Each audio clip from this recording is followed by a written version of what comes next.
تو برے خواب کے اثرات سے بچنے کے لیے کیا ہدایات ہیں نبی رحمت صلی اللہ تعالیٰ علیہ وآلہ وسلم کی؟ تو تقریباً احادیث کو اگر سامنے رکھا جائے تو 7 قسم کی ہدایات ملتی ہیں۔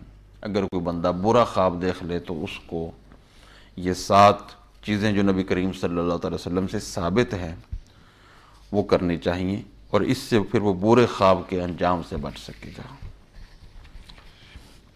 پہلے تو میں اجمالاً ان کا تذکرہ کرتا ہوں، پھر تفصیل کے ساتھ روایات کی روشنی میں ان کی وضاحت کروں گا۔ پہلا کام یہ ہے کہ چوں ہی اس کو برا خواب آئے، جب وہ بندہ بیدار ہو تو بائیں طرف 3 مرتبہ جو ہے وہ تھوکے۔ دوسرا کام یہ ہے کہ 3 مرتبہ شیطان سے اللہ کی پناہ مانگے۔ تیسرا کام یہ ہے کہ خواب کے شر سے اللہ کی پناہ مانگے۔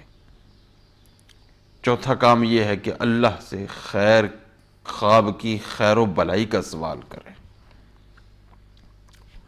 5واں کام یہ ہے کہ جس پہلو پر وہ پہلے لیٹا ہوا تھا، جس کروٹ پر وہ پہلے لیٹا ہوا تھا، وہ کروٹ اور پہلو بدل لے۔ 6واں اور 7واں کام نہایت ضروری ہے کہ وہ برے خواب کے بعد نماز پڑھے، اور 7واں سب سے زیادہ ضروری ہے، کیونکہ اس حوالے سے سب سے زیادہ بے احتیاطی دیکھنے میں آتی ہے۔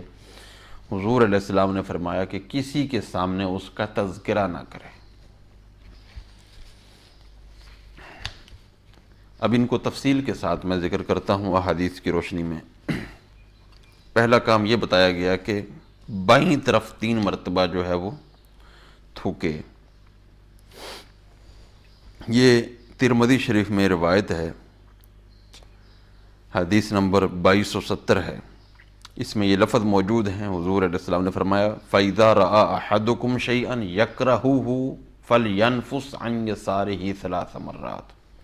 جب تم میں سے کوئی بندہ ایسا خواب دیکھے جس کو وہ ناپسند کرتا ہے تو فَلْيَنْفُسْ عَنْ يَسَارِهِ 3 مرات، تو اس سے چاہیے کہ بائیں طرف 3 مرتبہ وہ تھوکے۔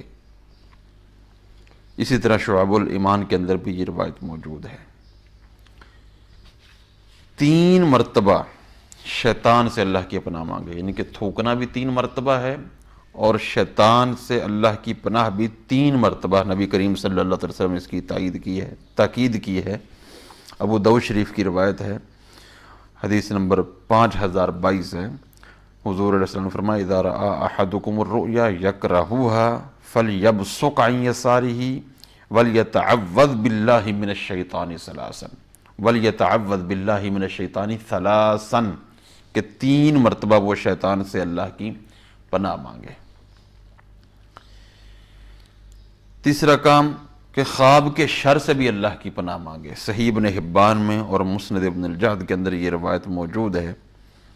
اس کے اندر یہ الفاظ ہیں وَلْيَتَعَوَّذْ بِاللَّهِ مِنَ الشَّيْطَانِ وَمِنْ شَرِّ مَا رَآ، کہ انسان کو چاہیے کہ اللہ کی پناہ مانگے شیطان سے، اور اس خواب سے بھی پناہ مانگے، اس خواب کے شر سے بھی اللہ کی پناہ مانگے۔ تو یہ 3 کام۔ چوتھا کام یہ بیان کیا گیا تھا کہ اللہ تعالیٰ سے خواب کی خیر و بلائی کا سوال کرے۔ اس کو بھی حضور علیہ السلام نے بیان فرمایا ہے، اذا رأى احدكم رؤيا يكرهها، آگے یہ الفاظ ہیں وَلْيَسْأَلِ اللَّهَ مِنْ خَيْرِهَا، اللہ سے اس کے خیر کا سوال کرے۔ یعنی اس خواب کے اندر ہو سکتا ہے کہ انسان کو نہ علم ہو کہ اس کے اندر میرے لیے خیر ہے یا برائی ہے، لیکن انسان تو یہ سمجھ رہا ہے کہ مجھے تو یہ اچھا نہیں لگ رہا، تو اس کو چاہیے کہ اس کے خیر کا سوال کرے اور اس کے شر سے اللہ کی پناہ مانگے۔ 5واں کام پہلو بدلے، کروٹ بدلے۔ یہ بھی ابو داؤد شریف کی اسی روایت کے اندر 5022 کے اندر ہے کہ وَيَتَحَوَّلُ عَنْ جَنْبِهِ الَّذِي كَانَ عَلَيْهِ، اس پہلو سے بدل جائے، اس پہلو سے پھر جائے جس پہلو پر وہ پہلے تھا، جس پہلو پر، جس کروٹ پر وہ پہلے لیٹا ہوا تھا اس سے وہ پھر جائے۔ 6واں کام یہ ہے کہ کسی سے تذکرہ نہ کرے۔ اکثر لوگ جو ہیں یہ اس میں بے احتیاطی کرتے ہیں، اچھا خواب وہ کسی کو بتائیں نہ بتائیں، یہ برا خواب تو وہ ضرور بتاتے ہیں۔ مسلم شریف کی روایت ہے، حضور علیہ السلام نے فرمایا اذا لعب الشیطان باحدکم فی منامہ فلا یحدث به الناس، کہ جب تم میں سے کسی کے ساتھ شیطان خواب میں کوئی کھیلے، یعنی ڈرائے یا پریشان کرے، تو فلا یحدث به الناس، اس سے چاہیے کہ لوگوں کے ساتھ اس کا بالکل تذکرہ نہ کرے۔ ابن ماجہ کی روایت سے اور وضاحت ہو جاتی ہے، حضور علیہ السلام نے فرمایا فَإِذَا رَأَى أَحَدُكُمْ رُؤْيَا تُعْجِبُهُ فَلْيَقُصَّهَا إِنْ شَاءَ، اگر کوئی اچھا خواب تم میں سے کوئی دیکھتا ہے فَلْيَقُصَّهَا إِنْ شَاءَ، اس سے چاہیے کہ جس سے چاہے بیان کرے اگر چاہے، لیکن کن کو بیان کرنا ہے اس کا بھی آگے تذکرہ آئے گا انشاءاللہ۔ وَإِنْ رَأَى شَيْئًا يَكْرَهُهُ فَلَا يَقُصَّهُ عَلَىٰ أَحَدٍ، اور اگر کسی ایسی چیز کو دیکھتا ہے، کسی ایسے خواب کو دیکھتا ہے جس کو وہ ناپسند کرتا ہے، فلا یقصہ علی احد، کسی کو نہ بیان کرے، بل یقم یصلی، اس کو چاہیے کہ وہ نماز پڑھے۔ ایسے ہی مسلم شریف میں خواب کا تذکرہ ہے، حضور علیہ السلام نے اس سے منع فرمایا تھا، اس اعرابی سے جس نے حضور علیہ السلام کے سامنے اس کا تذکرہ کیا ایک برے خواب کا۔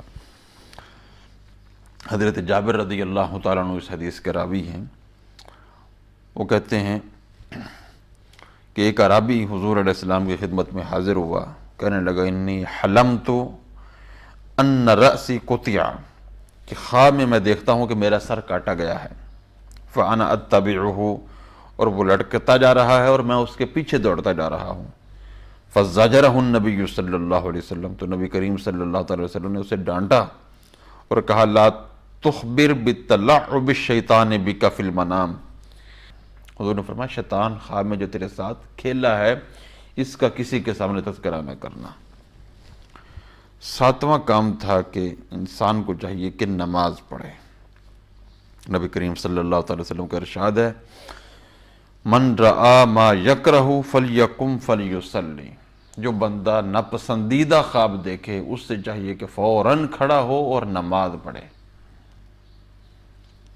تو یہ 7 ہدایات نبویہ، یہ برے خواب سے بچنے کی ایک تدبیر ہے کہ 3 مرتبہ جو ہے وہ اس کو چاہیے کہ 3 مرتبہ تھوکے، 3 مرتبہ شیطان سے پناہ مانگے، اس خواب کے شر سے پناہ مانگے، اللہ سے اس خواب کے اندر جو خیر ہے، کیونکہ انسان کو علم نہیں، چاہیے کہ اس خیر کا سوال کرے، پہلو بدلے، کروٹ بدلے، نماز پڑھے اور کسی کے سامنے تذکرہ نہ کرے۔